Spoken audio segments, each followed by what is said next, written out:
Hey everybody, it's Steve with Sky 194, and I appreciate you taking the time out of your day to stop in and visit and check out my video. And finally have a decent setup here for the Porsche here at Watkins Glen here in ACC. This video is going to definitely be a little bit longer because I got a lot of little things to talk about and communicate, and hopefully help everybody out there get started, or at least maybe get a few tips here and there to maybe help you out. As you can see, the car is really, really dirty. I've probably done, well, just this session here, I've done 44 laps, and this is multiple sessions. I've probably done near 100 laps here with the Porsche. Really been all over the place with the setup, since I haven't really raced Watkins Glen too much. And when I did, it's been a long time. I think it was Project Cars 2 and maybe NASCAR 2003. That was like forever ago. But it's been a long time. I mean, it's like basically a new track to me, completely new. So again, a lot of things to learn. So again, it'll be kind of downhill as this goes with other cars, because obviously I got some things to go off of now, and that's what I'm going to communicate to you guys. And of course, disclaimer, I'm just trying to help with anything I can help with. I'm definitely not an alien anywhere, definitely here, not here, but maybe give you a setup to where you can go off of, and give you some ideas and tips on the track that you can go off of also with this car and any car. So just things to kind of put out there and hopefully help. But I'm really happy with the pace. I'm really happy. And another thing, definitely, eat a good breakfast or good dinner, or drink an energy drink or something when you come here to race, because this place, it's really weird. I mean, it's really it can be tough. I mean, you better get up on the steering wheel, so to speak, type thing, because you got to really drive this place to get it to get it out of it. And a lot of small corrections in the steering, a lot of teeny little trail braking, a lot of you just got to just drive it like you're just trying to drive rip the tires off. I mean, you really got to really push the car really hard. It makes it really fun, but you really got to you got to be energetic to get it out of the car, because if you're really tired, it'll whoop you. So let's get started. We're going to get behind here, behind the car. And now I had started off with 62 liters. So this is like the first hot lap from this coming out. And I've gone a lot of different places with the setup, because trying to find not just how fast it is, but can it be drivable, and can it try to hold some kind of consistency also. So I'm trying to find a balance, and I'm sure down the road I'll be coming out with a little bit maybe a little bit of adjustment here or there on the setup, but this is really good to start with. So again, this is without a doubt, we'll go over it again when we come around, but this is definitely without a doubt probably one of the most important turns of the track, because this will really make or break your lap big time. And it just takes tons of practice. I'm still trying to figure it out. So, but we'll go over that when we get to it. Anyway, you come off here, all the way out, on the gas.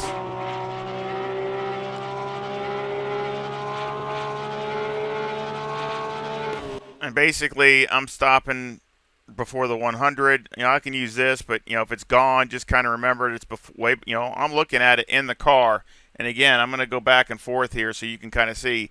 You can see the 100s right there. So I'm coming up to the 100. So it's before the 100, but in the car, you're a little bit closer. So just keep that in mind when I'm saying that. Again, you stay straight. You want to do a late apex. And you might want to even trail brake just a little bit, going through the corner. As you can see, and then you want to come in here and get the car to rotate. Now, it's pretty lenient here as far as track limits. You can run out really wide here as long as you're staying on this colored part, and it's okay. But if you do get it, it's going to probably be a double, because what I'm seeing, it actually, one time I was so wide that it didn't even count the next lap. So basically, and that probably means it's a double. I'm thinking, like, if you were in a race, You know how sometimes like at Misano, if you go certain places, you'll get a double. I think that'll do the same thing because it's pretty lenient here. But if you go way wide, you're gonna get it.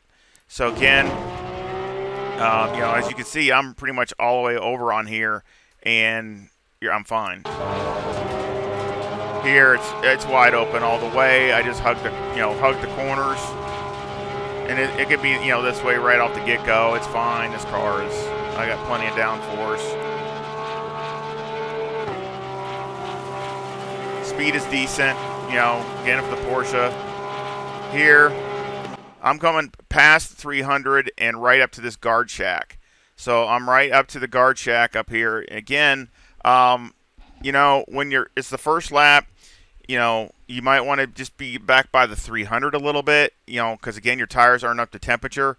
And maybe let's say the tires are worn. Let's say you're in your later part of your stint, you might be back it up again. I mean, because this place, going through here, you can lose grip easy going over these bumps, these curbs. But this is, of course, tires are, just about up to temperature. They're not quite, but I mean, still, they're fresh. But anyway, I run over that curve there, run over that there. So usually I'm over that a little bit more than I am. Over that, I run it out a little wide, come back, and actually I'm bringing it in too fast, but you can run it out wide here also. Again, I'm all the way out here. But as long as this is about the edge, you don't want to be any more over than this, and you don't want to touch this grass. As long as you stay on the pavement and come through here, you're fine. So you won't get an out of bounds. So again, it's pretty lenient through here. Okay, then I use this here for my brake marker. This grating for, I guess it looks like a water drainage. I use this for my brake marker, so that's a perfect spot for it. Now, I go right up to it. So in the car, again, I'm actually past it. But I go right up to it and go in pretty deep here. Now here, this corner here is one of these corners where it's probably one of the only corners or maybe the worst corner, I should say, for an understeer. You might get a little understeer here, but it's just what you got to deal with, because if you make it rotate here really good, you'll be too oversteery everywhere else.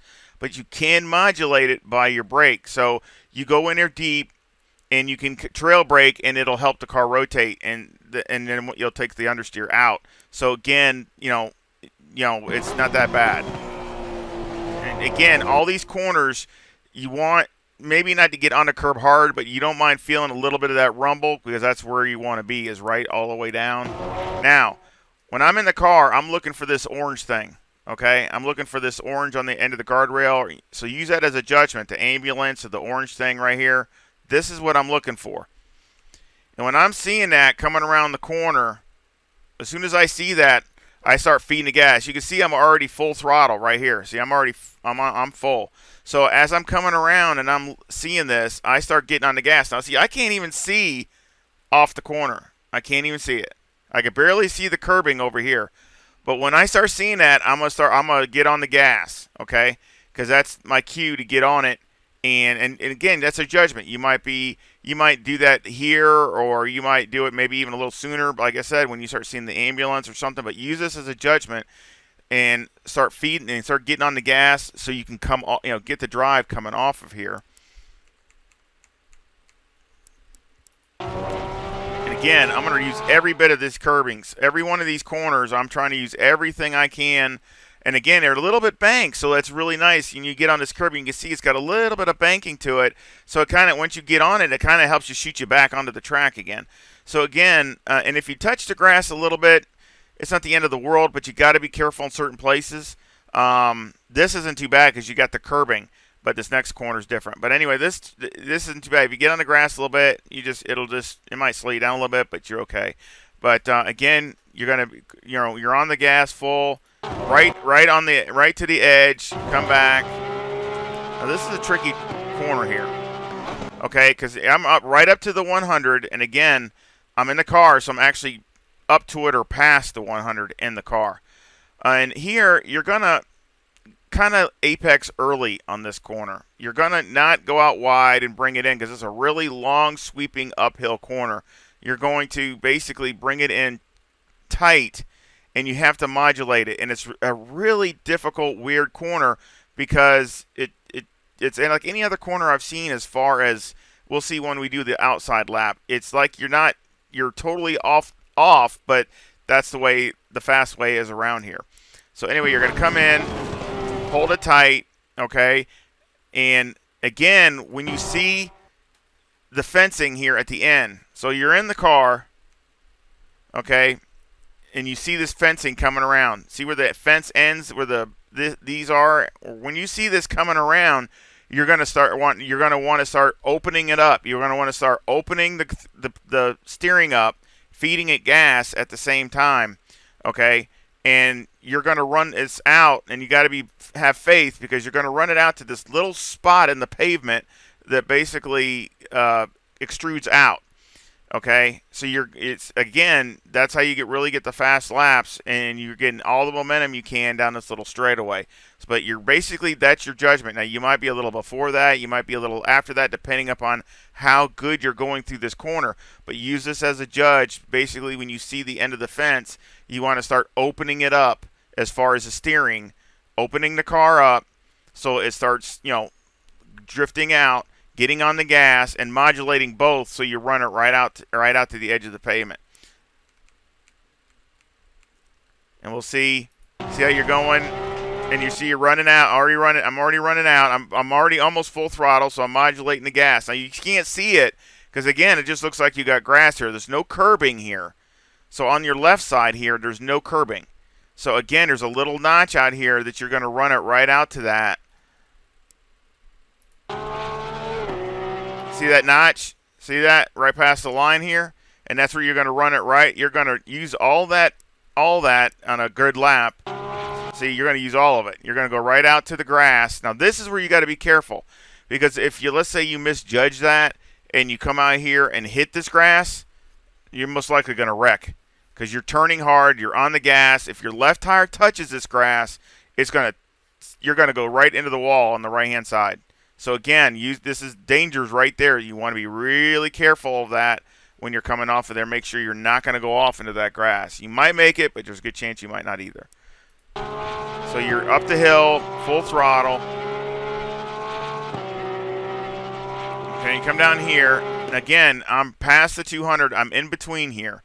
Again, another, all these turns are tricky as far as what you're trying to accomplish as far as the fastest in and out. You want to concentrate mainly on being fast through the middle and off the corners. That's where you're really trying to maximize everything.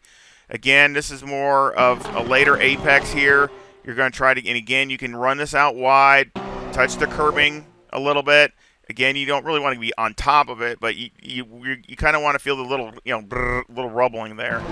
And then get on the gas.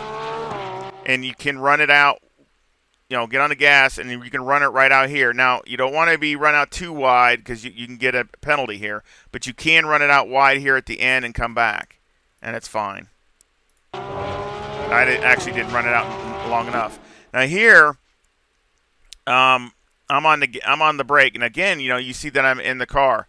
The picture, what I'm looking at in the car. What I'm going off of, because any of these signs here, I don't trust because you know how things are in the race. People knock them down, like the ones on my right. There's some signs that you could use there. But, everybody knocks all these signs down during the race. So I'm trying to go off of stuff that you can't knock down. So, again, what I'm going off of is this line. See the line right here? So I'm kind of going off of this line here and the curbing. That's my judgment. I'm coming up. I'm on the brakes now, but in the car, I'm just before that. Sitting in the car. So I'm coming up before it, and I'm on the brakes, and that's what my judge is. My brake marker. Okay, and then I'm bringing it into the curbing here, and again, it's another faith thing where you're gonna run it right out to the edge. Be on the gas. See, I'm already getting back on the gas. I'm full.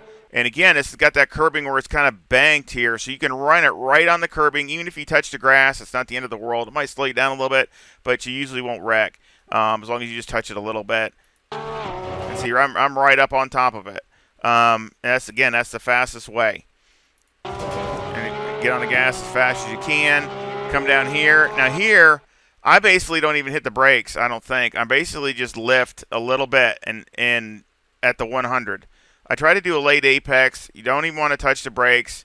And again, you can run it out pretty wide. Now I don't even touch the brakes. I just basically get now the Porsche especially when you lift, it's going to want to help rotate it. And it's the same thing coming off the bus stop back there, the chicane back through there. When you're going around that fast right-hander. Same thing here. When you lift a little bit, the car's going to want to rotate a little bit, okay, because the engine's in the back.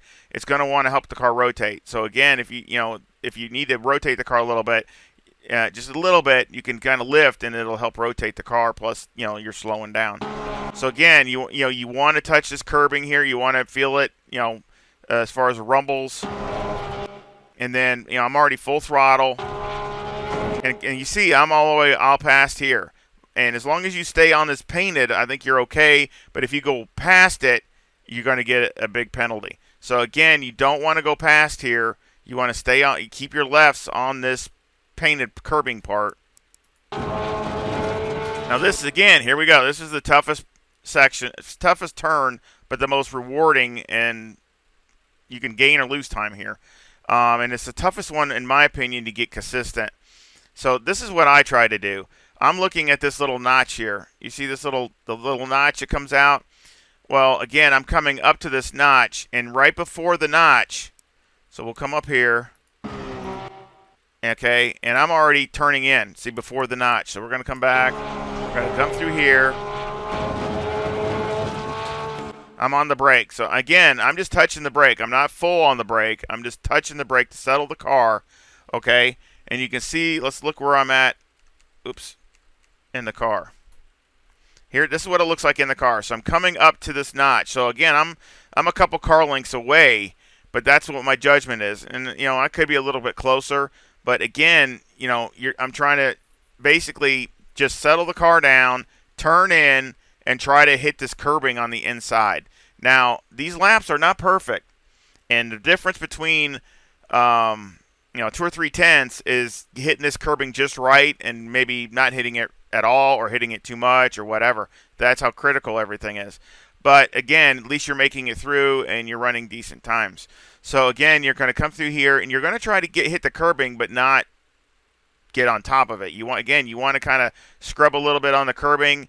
And again, you want to be able to be on the gas as soon as you can and run it right to the wall. And again, be careful because it's one of those things that how hard do you want to push it? Are you looking for every little bit, or are you trying to just have a good pace, keep your position?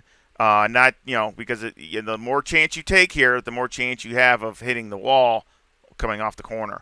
So again, we'll take a look.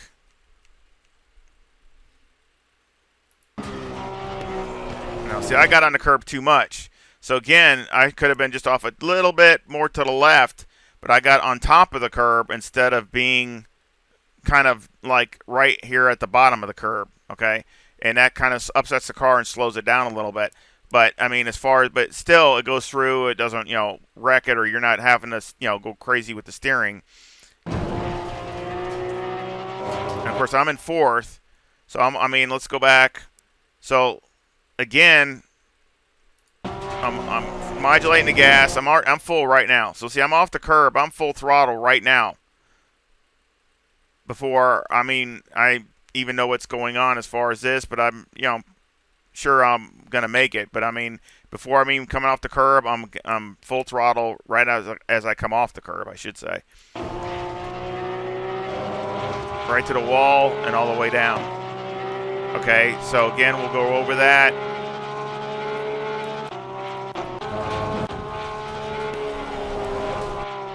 Go look outside here and see the outside. See, I got a little bit too much.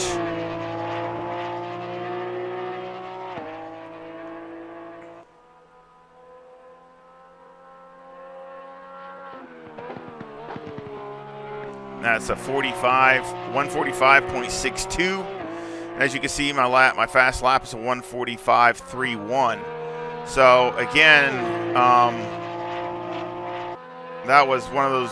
I don't know if I could duplicate it again, but I come close a couple times. But it's it's just a matter of a lot of it is just absolutely nailing every turn, every inch. Now you come through here again, get on the curbs, run it out a little wide, bring it in, and see this time I didn't get on the curbing like I did the last time. I got on it too much, ran wide, it's fine. Again, these are all legal laps. Again, a little bit of understeer there, but not bad. Bring it right off to the edge. Now watch as it comes off this corner. Now see look how wide it looks. See how wide it looks, but see you're getting the momentum of it going down that straightaway. It looks like you're way offline, but you're not. Again, coming right up here. Barely touch it. This time you can see I ran a little bit farther out, a little bit more momentum. Great shot through there. And again, right to the edge of the curb, trying to keep as much momentum as I can. Just touch the curbing. Again, got too much curbing again, but still kept my momentum up.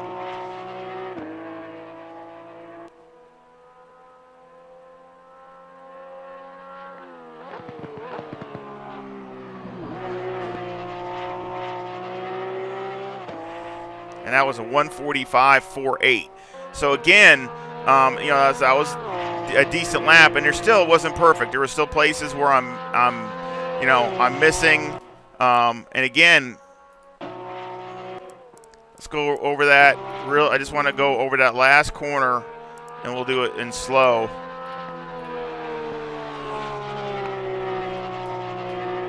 So again, I'm going off of that little notch there.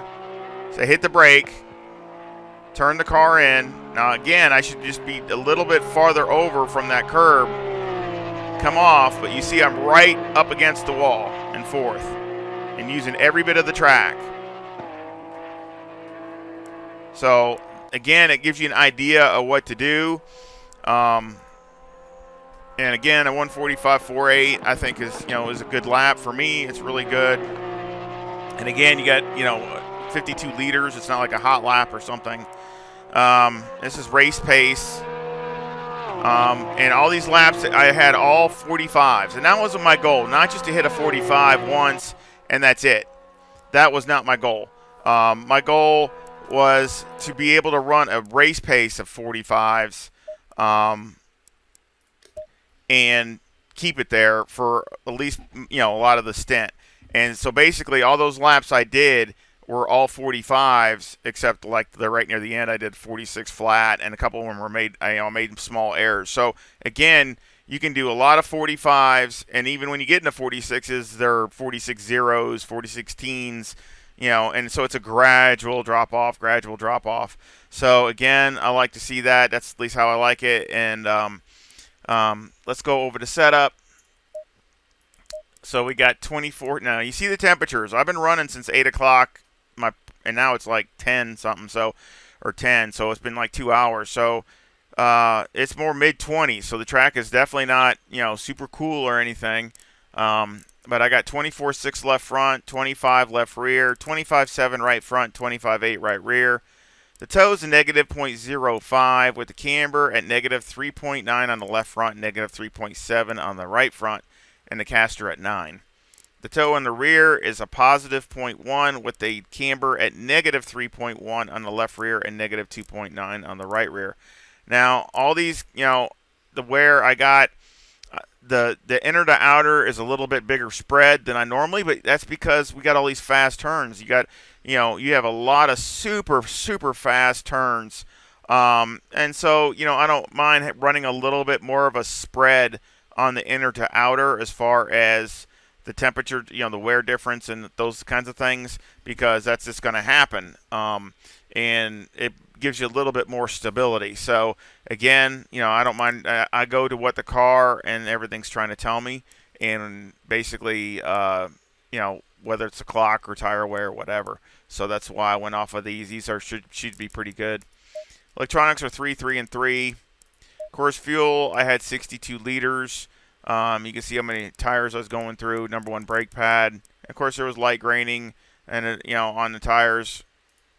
just normal type stuff. The wear, it just depends. I mean, wear sometimes was really good, but then other times, if I was sliding a little more, I'd have a little bit more wear to the front than the rear. So it was back and forth. So, but it's close. It just depends on how hard you're pushing the car. So a lot of it is just that depends. Anti-roll bars 3, brake bias is 53. This is something you need to try yourself. Definitely don't go down more than 52. I just wouldn't do it. The car is just, unless you're really, really good at modulating the brake and braking straight and very little brake in the corners, I would keep it no more than 52. You can always start at 54 and drop it down, so just keep it in that range. Steering ratio is 13. Basically, I did that because you have to do a lot of fine adjustments, and the car is too reactive all the way down. So again, I adjusted that because a lot of these mid-corner, you're just talking really small adjustments with the steering to get the drive, to get the car to drift out, to do little things without upsetting it or getting the car to slide or lose time. So basically, I was really trying to make fine adjustments, and so it gives you a little bit more range to do that when you have the steering ratio back up there. So basically, then the springs on the front are 127,000 with a bump stop rate of 500 and a bump stop range of 3. And on the rear, the springs are 187,000 with a bump stop rate of 400 and a bump stop range of 10. Anti-roll bar is 4, and the preload on the diff is 70. Now, I have tried a million things here. I have tried a lot stiffer spring package, and it just too much tire wear. I really like the feel of it, but the tire wear seems to accelerate. I tried stiffer bump stops, looser bump stop ranges, all over the place. And I like the softer bump stop rates to go over through the bus stop through there.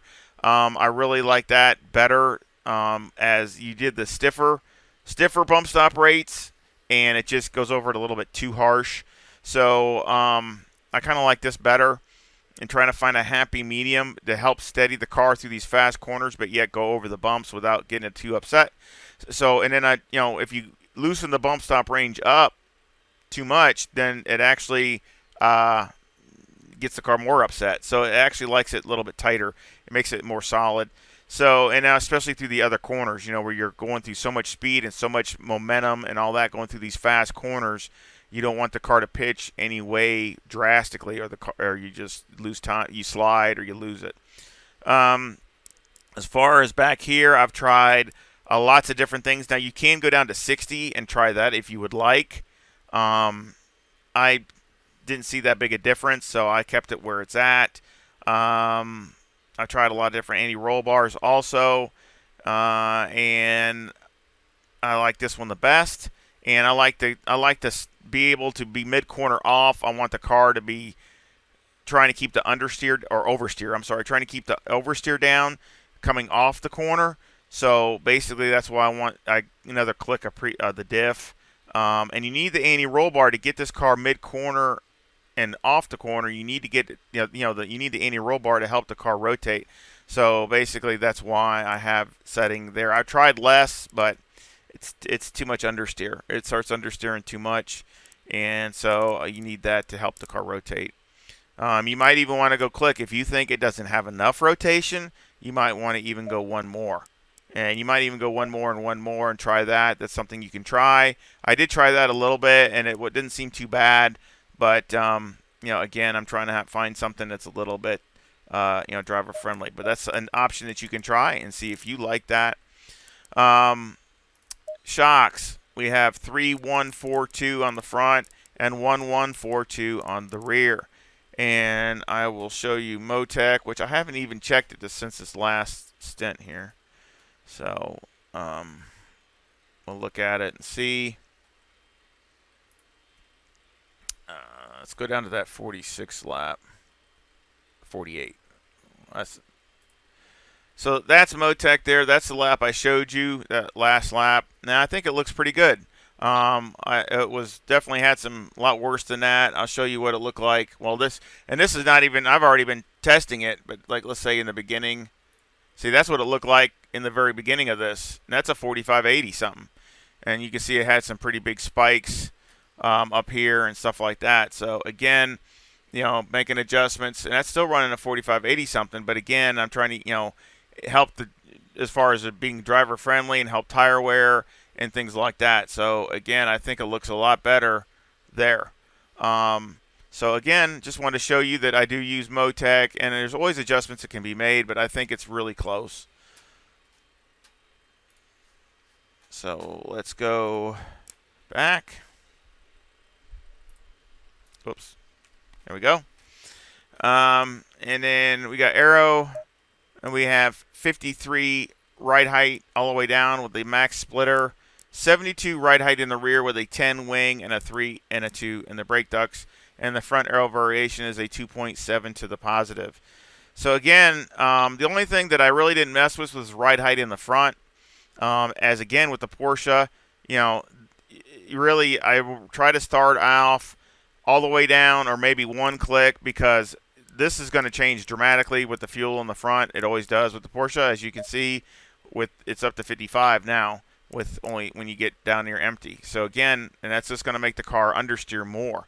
So again, I'm trying to leave it to where the car you can adjust brake bias to help the car rotate, and near the end of the stint and things like that. But I'm trying to get maximum aero on the front in the beginning to help minimize that in the rear, and the end of the stint as far as understeer. Here, I got a 10 wing. Now, something you could try a 9 if you don't think it rotates enough. You can try a 9. I tried an 8. I tried to make it work with an 8, but it just gets these fast corners, it gets too slidey. And even with less ride height, it just gets too slidey around. You can't, you got to be careful, and you can lose so much time through these corners because they're so fast. And you're taking them so aggressive, just like that last turn. I mean, it's really not. It's a tighter turn, but you're really going through there in fourth gear at a really fast pace. So again, you got to have some downforce in the back to hold the car to be able to, at least for me, to be able to do that. So again, you could try maybe a 9 wing and maybe knock the ride height down to 70, or try it just like knocking a wing, knocking this down to 9 and just trying it from there. But again, I would keep this ride height round about the same, 70, 72. And again, if it rotates too much, I would just basically knock the ride height in the rear down. I would either knock this back to 3, the anti-roll bar, or I would knock this down to 70. If I wouldn't add more wing, because this is going to slow you down even more down the straightaway. You're doing like a 159, right around 159 most of the time down that straightaway. So again, that's probably not the greatest. I think I tried a couple other cars, and they're, it's typical 3 mile an hour or so faster.